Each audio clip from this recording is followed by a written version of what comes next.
Dear students, welcome to another online class. This is our 15th class. Today we are discussing 4 important basic accounting concepts. They are cost concepts, matching concepts, full disclosure concepts and objectivity concepts. പ്രിയപ്പെട്ട കുട്ടികളെ, നിങ്ങൾക്ക് മറ്റൊരു online ക്ലാസ്സിലേക്ക് സ്വാഗതം. ഇന്ന് നമ്മൾ 4 പ്രധാനപ്പെട്ട accounting കോൺസെപ്റ്റുകളെ കുറിച്ചാണ് ചർച്ച ചെയ്യുന്നത്. ഒന്നാമത്തേത് കോസ്റ്റ് കോൺസെപ്റ്റ്, വ്യയ തത്വം. 2 മാച്ചിങ് കോൺസെപ്റ്റ്, പൊരുത്തപ്പെടുത്തൽ തത്വം. 3 ഫുൾ ഡിസ്ക്ലോഷർ കോൺസെപ്റ്റ്, സമ്പൂർണ്ണ വെളിപ്പെടുത്തൽ തത്വം. 4ാമത്തേത് ഒബ്ജക്റ്റിവിറ്റി കോൺസെപ്റ്റ്, വസ്തുനിഷ്ഠത തത്വം. നമ്മൾക്ക് ക്ലാസ്സിലേക്ക് പോകാം. കോസ്റ്റ് കോൺസെപ്റ്റ്, വ്യയ തത്വം. ഒരു സ്ഥാപനത്തിന്റെ ആസ്തികൾ ഏത് വിലയിൽ അക്കൗണ്ട് ബുക്കുകളിൽ രേഖപ്പെടുത്തണം എന്നാണ് ഈ തത്വം പറയുന്നത്. ഒരു സ്ഥാപനത്തിന്റെ ആസ്തികൾ ഏത് വിലയിൽ അക്കൗണ്ട് ബുക്കുകളിൽ രേഖപ്പെടുത്തണം എന്നാണ് കോസ്റ്റ് കോൺസെപ്റ്റ് പറയുന്നത്. ഒരു ആസ്തിയെ സംബന്ധിച്ച് അതിന് 2 വിലകളുണ്ട്. 1 പർച്ചേസ് പ്രൈസ്, വാങ്ങൽ വില. 2 വിപണി വില, മാർക്കറ്റ് പ്രൈസ്. ഈ തത്വം പറയുന്നത് ആസ്തികൾ വാങ്ങിയ വിലയിൽ രേഖപ്പെടുത്തണം എന്നാണ്. ഈ തത്വം പറയുന്നത് ആസ്തികൾ വാങ്ങിയ വിലയിൽ രേഖപ്പെടുത്തണം. വാങ്ങൽ വില എന്നതിൽ എന്തൊക്കെയാണ് ഉൾപ്പെടുക? അതിൽ ഉൾപ്പെടുന്നത് 1 അക്വിസിഷൻ കോസ്റ്റ്, കൈവശപ്പെടുത്തൽ വില. കൊണ്ടുവരാനുള്ള ഗതാഗത ചെലവ്, സ്ഥാപിക്കുന്നതിനുള്ള ചെലവ്, പ്രവർത്തനത്തിന് അല്ലെങ്കിൽ ഉപയോഗത്തിന് ആസ്തികൾ സജ്ജമാക്കൽ എന്നിവ ഉൾപ്പെടുന്ന മൊത്തം തുകയാണ് പർച്ചേസ് പ്രൈസ് അല്ലെങ്കിൽ വാങ്ങൽ വിലയിൽ ഉൾപ്പെടുന്നത്. ഏതെല്ലാമാണ് വാങ്ങൽ വില എന്നതിൽ ഉൾപ്പെടുക? 1 കൈവശപ്പെടുത്താനുള്ള വില, 2 കൊണ്ടുവരാനുള്ള ഗതാഗത ചെലവ്, 3 സ്ഥാപിക്കുന്നതിനുള്ള ചെലവ്, 4 പ്രവർത്തനത്തിന് അല്ലെങ്കിൽ ഉപയോഗത്തിന് ആസ്തികൾ സജ്ജമാക്കൽ. ഇവയുടെയെല്ലാം മൊത്തം തുകയാണ് ഒരു ആസ്തിയുടെ പർച്ചേസ് പ്രൈസ് അല്ലെങ്കിൽ വാങ്ങൽ വില എന്ന് പറയുന്നത്. Cost concept states that assets should be recorded in the books of account at their purchase price, which includes cost of acquisition, transportation, installation and making asset ready to use. Cost concept states that assets should be recorded in the books of account at their purchase price, which includes cost of acquisition, transportation, installation and making assets ready to use. കൈവശപ്പെടുത്തൽ വില, കൊണ്ടുവരാനുള്ള ഗതാഗത ചെലവ്, സ്ഥാപിക്കുന്നതിനുള്ള ചെലവ്, ഉപയോഗത്തിന് ആസ്തികൾ സജ്ജമാക്കൽ എന്നിവ ഉൾപ്പെടുന്ന പർച്ചേസ് പ്രൈസിൽ ആസ്തികൾ അക്കൗണ്ട് ബുക്കുകളിൽ രേഖപ്പെടുത്തണം എന്ന് ഈ തത്വം പറയുന്നു. കൈവശപ്പെടുത്തൽ വില, കൊണ്ടുവരാനുള്ള ഗതാഗത ചെലവ്, സ്ഥാപിക്കുന്നതിനുള്ള ചെലവ്, ഉപയോഗത്തിന് ആസ്തികൾ സജ്ജമാക്കൽ എന്നിവ ഉൾപ്പെടുന്ന പർച്ചേസ് പ്രൈസ് ആസ്തികൾ അക്കൗണ്ട് ബുക്കുകളിൽ രേഖപ്പെടുത്തണം എന്ന് ഈ തത്വം പറയുന്നു. കോസ്റ്റ് കോൺസെപ്റ്റ് അനുസരിച്ച് അസറ്റ് വാങ്ങിയ വിലയിൽ രേഖപ്പെടുത്തണം. പർച്ചേസ് പ്രൈസിൽ ഏതെല്ലാമാണ് ഉൾപ്പെടുക? 1 ആസ്തി കൈവശപ്പെടുത്താനുള്ള വില, 2 ആസ്തി കൊണ്ടുവരാനുള്ള ഗതാഗത ചെലവ്, 3 ആസ്തി സ്ഥാപിക്കുന്നതിനുള്ള ചെലവ്, 4 ആസ്തി പ്രവർത്തനത്തിന് അല്ലെങ്കിൽ ഉപയോഗ സജ്ജമാക്കാനുള്ള ചെലവ് എന്നിവയാണ് വാങ്ങൽ വിലയിൽ ഉൾപ്പെടുന്നത്. ഉദാഹരണത്തിന് 2016 ജൂൺ 1 മെട്രോ ലിമിറ്റഡ് എന്ന സ്ഥാപനം 2 ലക്ഷം രൂപ മുടക്കി ഒരു മെഷീൻ വാങ്ങി. 10,000 രൂപ ഗതാഗത ചെലവും 20,000 രൂപ സ്ഥാപിക്കൽ ചെലവും കൊടുത്തു. അങ്ങനെയെങ്കിൽ അക്കൗണ്ട് ബുക്കിൽ ആ മെഷീന്റെ വിലയായി നമ്മൾ രേഖപ്പെടുത്തുന്നത് 2,30,000 രൂപയായിരിക്കും. വാങ്ങൽ വില 2 ലക്ഷം, 10,000 രൂപ ഗതാഗത ചെലവ്, അതുപോലെ തന്നെ അത് സ്ഥാപിക്കുന്നതിനുള്ള ചെലവ് 20,000 രൂപ. അങ്ങനെ മൊത്തം 2,30,000 രൂപയായിരിക്കും അക്കൗണ്ട് ബുക്കിൽ നമ്മൾ മെഷീന്റെ വിലയായി കാണിക്കുന്നത്. As per this concept, purchase price of asset will remain same for all years to come. As per this concept, purchase price of asset will remain same for all years to come. Cost concept അനുസരിച്ച് വരാനുള്ള എല്ലാ വർഷങ്ങളിലും ആസ്തിയുടെ purchase price ഒരേപോലെ സ്ഥിതി ചെയ്യും. Cost concept അനുസരിച്ച് വരാനുള്ള എല്ലാ വർഷങ്ങളിലും ആസ്തിയുടെ പർച്ചേസ് പ്രൈസ് ഒരേപോലെ സ്ഥിതി ചെയ്യും. അതുപോലെ it does not show the true worth of business. ഒരു വ്യാപാര സ്ഥാപനത്തിന്റെ യഥാർത്ഥ മൂല്യം ഈ കോൺസെപ്റ്റ് കാണിക്കുന്നില്ല.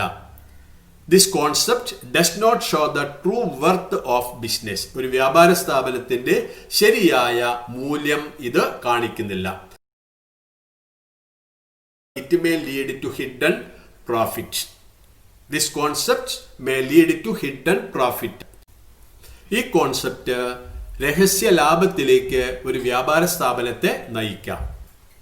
എന്തുകൊണ്ടാണ് അസറ്റ് പർച്ചേസ് പ്രൈസിൽ രേഖപ്പെടുത്തണമെന്ന് പറയുന്നത്? കാരണം ആസ്തിയുടെ കൈവശപ്പെടുത്തൽ വില വാങ്ങൽ രേഖകളിൽ നിന്ന് എളുപ്പത്തിൽ പരിശോധിക്കാനാകും. എന്നാൽ വിപണി വിലയിൽ കാലാകാലങ്ങളിൽ മാറ്റം വരുന്നതിനാൽ വിപണി വില അടിസ്ഥാനമാക്കുന്നത് അത്ര വിശ്വസനീയമാകില്ല. അതുപോലെ വിവിധ കാലഘട്ടങ്ങളിലെ രേഖകൾ തമ്മിൽ താരതമ്യം ചെയ്യാനും പ്രയാസമായിരിക്കും. എന്താണ് വ്യയതത്വം? കൈവശപ്പെടുത്തൽ വില, കൊണ്ടുവരാനുള്ള ഗതാഗത ചെലവ്, സ്ഥാപിക്കുന്നതിനുള്ള ചെലവ്, ഉപയോഗത്തിന് ആസ്തികൾ സജ്ജമാക്കൽ എന്നിവ ഉൾപ്പെടുന്ന വാങ്ങൽ വിലയിൽ ആസ്തികൾ അക്കൗണ്ട് ബുക്കുകളിൽ രേഖപ്പെടുത്തണം എന്ന് ഈ തത്വം പറയുന്നു. ഈ തത്വമനുസരിച്ച് ആസ്തിയുടെ പർച്ചേസ് പ്രൈസ് വരാനുള്ള എല്ലാ വർഷങ്ങളിലും ഒരേപോലെ സ്ഥിതി ചെയ്യും. ഈ തത്വം ഒരു വ്യാപാര സ്ഥാപനത്തിന്റെ ശരിയായ മൂല്യം കാണിക്കുന്നില്ല. അതുപോലെ ഈ തത്വം ഹിഡൻ പ്രോഫിറ്റിലേക്ക് നയിക്കാം. കൈവശപ്പെടുത്തൽ വില, കൊണ്ടുവരാനുള്ള ഗതാഗത ചെലവ്, സ്ഥാപിക്കുന്നതിനുള്ള ചെലവ്, ഉപയോഗത്തിന് ആസ്തികൾ സജ്ജമാക്കൽ എന്നിവ ഉൾപ്പെടുന്ന വാങ്ങൽ വിലയിൽ ആസ്തികൾ അക്കൗണ്ട് ബുക്കുകളിൽ രേഖപ്പെടുത്തണം എന്ന് ഈ തത്വം പറയുന്നു. ഈ തത്വമനുസരിച്ച് ആസ്തിയുടെ പർച്ചേസ് പ്രൈസ് വരാനുള്ള എല്ലാ വർഷങ്ങളിലും ഒരേപോലെ സ്ഥിതി ചെയ്യും. ഈ തത്വം ഒരു വ്യാപാര സ്ഥാപനത്തിന്റെ ശരിയായ മൂല്യം കാണിക്കുന്നില്ല. അതുപോലെ ഈ തത്വം ഹിഡൻ പ്രോഫിറ്റിലേക്ക് നയിക്കാം. നെക്സ്റ്റ്,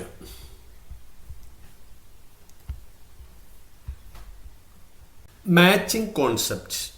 മാച്ചിങ് കോൺസെപ്റ്റ്, പൊരുത്തപ്പെടുത്തൽ തത്വം. പൊരുത്തപ്പെടുത്തൽ തത്വം ഒരു നിശ്ചിത കാലയളവിൽ ഒരു വ്യാപാര സ്ഥാപനം ലാഭത്തിലാണോ അല്ലെങ്കിൽ നഷ്ടത്തിലാണോ എന്ന് കണ്ടുപിടിക്കാനാണ് ഈ തത്വം ഉപയോഗിക്കുന്നത്. ഒരു നിശ്ചിത കാലയളവിൽ ഒരു വ്യാപാര സ്ഥാപനം ലാഭത്തിലാണോ അല്ലെങ്കിൽ നഷ്ടത്തിലാണോ എന്ന് കണ്ടുപിടിക്കാനാണ് മാച്ചിങ് കോൺസെപ്റ്റ് ഉപയോഗിക്കുന്നത്. Matching concept States that expenses incurred in an accounting year should be compared with the revenues earned during the same period in order to find out profit or loss of a business. It states that expenses incurred in an accounting year should be compared with the revenues earned during the same period in order to find out profit or loss of a business. ഒരു വ്യാപാര സ്ഥാപനത്തിന്റെ ലാഭം അല്ലെങ്കിൽ നഷ്ടം കണ്ടുപിടിക്കാനായി ഒരു സാമ്പത്തിക വർഷത്തിൽ വരുത്തിവെച്ച ചെലവുകളെ അതേ കാലയളവിൽ നേടിയ വരുമാനങ്ങളുമായി താരതമ്യം ചെയ്യണം എന്ന് ഈ തത്വം പറയുന്നു. ഒരു വ്യാപാര സ്ഥാപനത്തിന്റെ ലാഭം അല്ലെങ്കിൽ നഷ്ടം കണ്ടുപിടിക്കാനായി ഒരു സാമ്പത്തിക വർഷത്തിൽ വരുത്തിവെച്ച ചെലവുകളെ അതേ കാലയളവിൽ നേടിയ വരുമാനങ്ങളുമായി താരതമ്യം ചെയ്യണം എന്ന് ഈ തത്വം പറയുന്നു. അതായത് ഒരു വർഷത്തെ ചെലവിനെ അതേ വർഷത്തെ വരുമാനവുമായി താരതമ്യം ചെയ്യണം. ഒരു പ്രത്യേക വർഷത്തിലെ ലാഭവും നഷ്ടവും കണ്ടുപിടിക്കാനായി ആ വർഷത്തിലെ ചെലവുകളെ അതേ വർഷത്തിലുള്ള വരുമാനങ്ങളുമായി താരതമ്യം ചെയ്യണം. എന്താണ് മാച്ചിങ് കോൺസെപ്റ്റ്? ഒരു വ്യാപാര സ്ഥാപനത്തിന്റെ ലാഭമല്ലെങ്കിൽ നഷ്ടം കണ്ടുപിടിക്കാനായി ഒരു സാമ്പത്തിക വർഷത്തിൽ വരുത്തിവെച്ച അല്ലെങ്കിൽ ഒരു സാമ്പത്തിക വർഷത്തിൽ സംഭവിച്ച ചെലവുകളെ അതേ കാലയളവിൽ നേടിയ വരുമാനങ്ങളുമായി താരതമ്യം ചെയ്യണം. ഇതാണ് മാച്ചിങ് കോൺസെപ്റ്റ്. ഒരു വർഷത്തെ ചെലവുകളെ അതേ വർഷത്തെ വരുമാനങ്ങളുമായി താരതമ്യം ചെയ്യണം ഒരു സ്ഥാപനത്തിന്റെ ലാഭമല്ലെങ്കിൽ നഷ്ടം കണ്ടുപിടിക്കാൻ. ഒരു ബിസിനസ്സിൽ നിന്ന് നിശ്ചിത കാലയളവിൽ ലഭ്യമാകുന്ന ലാഭം കണ്ടുപിടിക്കുന്നതിലേക്ക് ആ കാലയളവിൽ ലഭ്യമായ വരുമാനത്തിൽ നിന്നും അതേ കാലയളവിലെ തന്നെ ചെലവ് കിഴിക്കേണ്ടതാണ്. ഇക്കാര്യമാണ് പൊരുത്തപ്പെടുത്തൽ എന്ന ആശയം കൊണ്ട് ഉദ്ദേശിക്കുന്നത്. ഇത് കൃത്യമായി പാലിക്കാതെ കിട്ടുന്ന വ്യത്യാസത്തെ ലാഭമെന്നോ നഷ്ടമെന്നോ വിളിക്കാൻ കഴിയില്ല. ഉദാഹരണത്തിന്, ഒരു നിശ്ചിത കാലയളവുമായി ബന്ധപ്പെട്ട വരുമാനം കിട്ടിയതും അതുപോലെ കിട്ടാനുള്ളതും പരിഗണിക്കേണ്ടതുണ്ട്. ഇതേ പരിഗണന ചെലവുകൾക്കും ബാധകമായിരിക്കും. ആസ്തികളുടെ തേയ്മാനം, അതായത് ഡിപ്രീസിയേഷൻ, ഓരോ കാലയളവിലും രേഖപ്പെടുത്തുന്നതും ഈ സമീകരിക്കൽ തത്വത്തിന്റെ അടിസ്ഥാനത്തിലാണ്. അതായത് ആസ്തികളിന്മേൽ ഡിപ്രീസിയേഷൻ ചുമത്തുന്നതിന് അടിസ്ഥാനമായി പ്രവർത്തിക്കുന്ന കോൺസെപ്റ്റ് എന്ന് പറയുന്നത് മാച്ചിങ് കോൺസെപ്റ്റാണ്. മാച്ചിങ് കോൺസെപ്റ്റാണ്. ഓക്കെ, എന്താണ് മാച്ചിങ് കോൺസെപ്റ്റ്? ഒരു വ്യാപാര സ്ഥാപനത്തിന്റെ ലാഭം അല്ലെങ്കിൽ നഷ്ടം കണ്ടുപിടിക്കാനായി ഒരു സാമ്പത്തിക വർഷത്തിൽ സംഭവിച്ച ചെലവുകളെ അതേ കാലയളവിൽ നേടിയ വരുമാനങ്ങളുമായി താരതമ്യം ചെയ്യണം എന്നാണ് മാച്ചിങ് കോൺസെപ്റ്റ് പറയുന്നത്. Next, full disclosure concept. Full disclosure concept, സമ്പൂർണ്ണ വെളിപ്പെടുത്തൽ തത്വം. സമ്പൂർണ്ണ വെളിപ്പെടുത്തൽ തത്വം. ബിസിനസിന്റെ തൽപരരായ കക്ഷികൾ തീരുമാനങ്ങൾ എടുക്കുന്നത് പ്രധാനമായും ധനകാര്യ പത്രികകളുടെ അടിസ്ഥാനത്തിലാണ്. അതുകൊണ്ട് തന്നെ ധനകാര്യ പത്രികകൾ പൂർണ്ണവും നീതിയുക്തമായി തയ്യാറാക്കിയതും മതിയായ വിവരങ്ങൾ ഉൾക്കൊള്ളുന്നതുമായിരിക്കണം. ഈ വിവരങ്ങൾ പ്രധാനപ്പെട്ട തീരുമാനങ്ങൾ എടുക്കുന്നതിനായി ഉപയോഗിക്കാറുണ്ട്. ഓരോ ആവശ്യക്കാരനും ബിസിനസ്സുമായി ബന്ധപ്പെട്ട തീരുമാനങ്ങൾ എടുക്കാൻ പൂർണ്ണമായ വിവരങ്ങൾ നൽകി പ്രവർത്തനത്തെ വിലയിരുത്തുക എന്നതാണ് ഈ തത്വത്തിന്റെ ലക്ഷ്യം. എന്താണ് ഈ തത്വത്തിന്റെ ലക്ഷ്യം? ഓരോ ആവശ്യക്കാരനും ബിസിനസ്സുമായി ബന്ധപ്പെട്ട തീരുമാനങ്ങൾ എടുക്കാൻ പൂർണ്ണമായ വിവരങ്ങൾ നൽകി പ്രവർത്തനത്തെ വിലയിരുത്തുക എന്നതാണ് സമ്പൂർണ്ണ വെളിപ്പെടുത്തൽ തത്വത്തിന്റെ ലക്ഷ്യം. ധനകാര്യ പത്രികകളിലൂടെയും അനുബന്ധമായി ചേർക്കാറുള്ള അടിക്കുറിപ്പുകളിലൂടെയുമാണ് ഇത് സാധ്യമാകുന്നത്.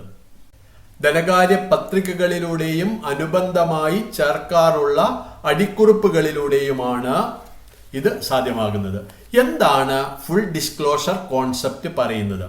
Full disclosure concept States that all facts necessary to make a financial statement should be disclosed. It states that all facts necessary to make a financial statements should be disclosed. ധനകാര്യ പത്രിക തയ്യാറാക്കാൻ ആവശ്യമായ മുഴുവൻ വിവരങ്ങളും പറയണം അല്ലെങ്കിൽ വെളിപ്പെടുത്തണം എന്ന് ഈ തത്വം പറയുന്നു. ധനകാര്യ പത്രിക തയ്യാറാക്കാൻ ആവശ്യമായ മുഴുവൻ വിവരങ്ങളും വെളിപ്പെടുത്തണം എന്ന് ഈ തത്വം പറയുന്നു. This concept helps the economy users to make correct judgment about profitability and the financial position of a business. This concept helps the accounting users to make correct judgments about profitability and financial position of a business.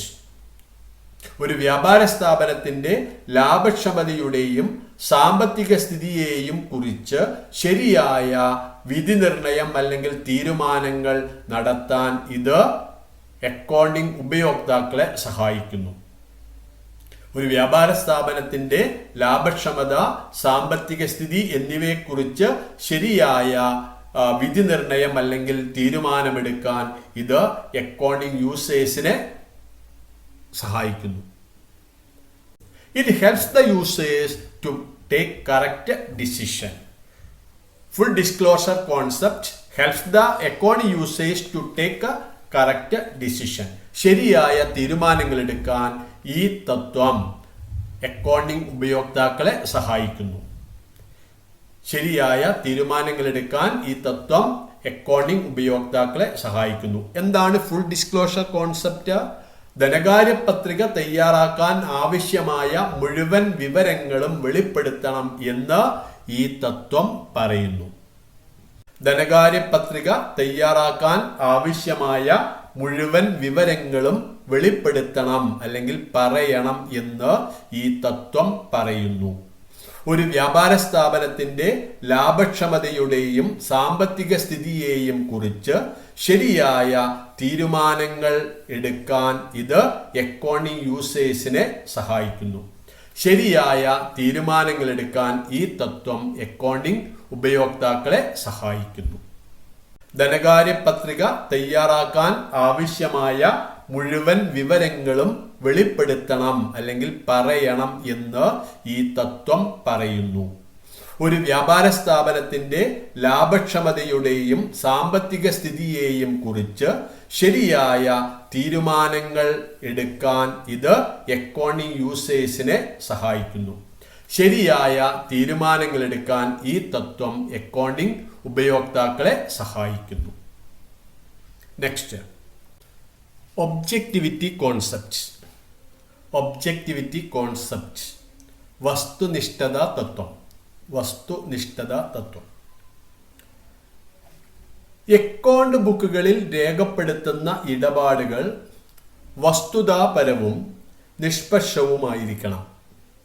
വ്യക്തിപരമായ താൽപ്പര്യങ്ങൾക്കതീതമായി സാമ്പത്തിക ഇടപാടുകൾ വസ്തുതയ്ക്ക് പ്രാധാന്യം നൽകി account ബുക്കുകളിൽ രേഖപ്പെടുത്തുന്നതിനും അവതരിപ്പിക്കുന്നതിനും പ്രാധാന്യം നൽകണമെന്നാണ് ഈ accounting തത്വം. അക്കൗണ്ട് ബുക്കുകളിൽ രേഖപ്പെടുത്തുന്ന ഇടപാടുകൾ വസ്തുതാപരവും നിഷ്പക്ഷവുമായിരിക്കണം. വ്യക്തിപരമായ താൽപ്പര്യങ്ങൾക്കപ്പുറത്ത് സാമ്പത്തിക ഇടപാടുകൾ വസ്തുതയ്ക്ക് പ്രാധാന്യം നൽകി അക്കൗണ്ട് ബുക്കുകളിൽ രേഖപ്പെടുത്തുന്നതിനും അവതരിപ്പിക്കുന്നതിനും പ്രാധാന്യം നൽകണമെന്നതാണ് ഒബ്ജക്റ്റിവിറ്റി കോൺസെപ്റ്റ്. ഇത് സാധ്യമാകണമെങ്കിൽ ഓരോ ഇടപാടും പരിശോധനാ വിധേയമാക്കാൻ പോന്ന രേഖകളോടും തെളിവുകളോടും വേണം അക്കൗണ്ടിംഗ് പുസ്തകത്തിൽ രേഖപ്പെടുത്താൻ. എന്താണ് ഈ കോൺസെപ്റ്റ് പറയുന്നത്? This concept States that accounting data should be verifiable and reliable. This concept states that accounting data should be verifiable and reliable. Accounting വിവരങ്ങൾ പരിശോധിക്കാൻ സാധിക്കുന്നതും വിശ്വസനീയവുമാകണം എന്ന് ഈ തത്വം പറയുന്നു. അക്കൗണ്ടിംഗ് വിവരങ്ങൾ പരിശോധിക്കാൻ സാധിക്കുന്നതും വിശ്വസനീയവുമാകണം എന്ന് ഈ തത്വം പറയുന്നു. Every transaction should have supportive evidence like bill, receipt, voucher, etc. Every transaction should have supportive evidence like bill, receipt, voucher, etc. ബില്ലുകൾ, റെസിപ്റ്റുകൾ, വൗച്ചറുകൾ മുതലായവ പോലുള്ള ബലപ്പെടുത്തുന്ന തെളിവുകൾ ഓരോ ഇടപാടിനും ഉണ്ടാകണം. ബില്ലുകൾ, റെസിപ്റ്റുകൾ, വൗച്ചറുകൾ മുതലായവ പോലുള്ള ബലപ്പെടുത്തുന്ന തെളിവുകൾ ഓരോ ഇടപാടിനും ഉണ്ടാകണം. എന്താണ് ഈ കോൺസെപ്റ്റ് പറയുന്നത്? അക്കൗണ്ടിംഗ് വിവരങ്ങൾ പരിശോധിക്കാൻ സാധിക്കുന്നതും വിശ്വസനീയവുമാകണം എന്ന് ഈ തത്വം പറയുന്നു. അക്കൗണ്ടിംഗ് വിവരങ്ങൾ പരിശോധിക്കാൻ സാധിക്കുന്നതും വിശ്വസനീയവുമാകണം എന്ന് ഈ തത്വം പറയുന്നു. ബില്ലുകൾ, റെസിപ്റ്റുകൾ മുതലായവ പോലുള്ള ബലപ്പെടുത്തുന്ന തെളിവുകൾ ഓരോ ഇടപാടിനും ഉണ്ടാകണം. Accounting data should be free from errors. Accounting വിവരങ്ങൾ തെറ്റുകളിൽ നിന്ന് സ്വതന്ത്രമായിരിക്കണം. അക്കൗണ്ടിംഗ് വിവരങ്ങൾ തെറ്റുകളിൽ നിന്നും സ്വതന്ത്രമായിരിക്കണം. ഉദാഹരണത്തിന്, പണം കൊടുത്ത് മെഷീനറി അല്ലെങ്കിൽ സാധനങ്ങൾ വാങ്ങുമ്പോൾ പണമടച്ച രസീതി തെളിവായി നൽകണം.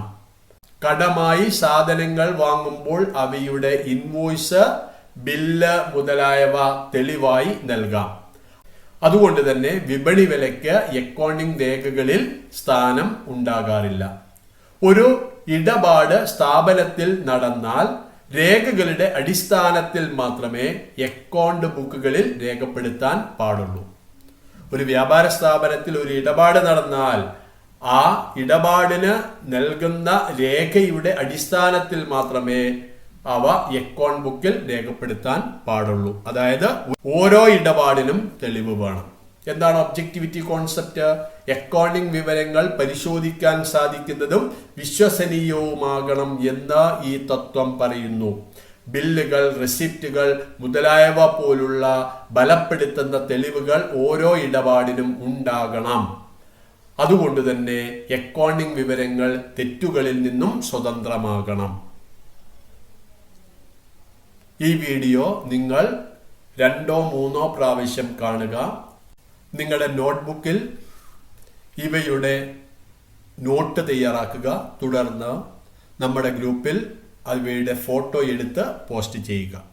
Okay, thank you.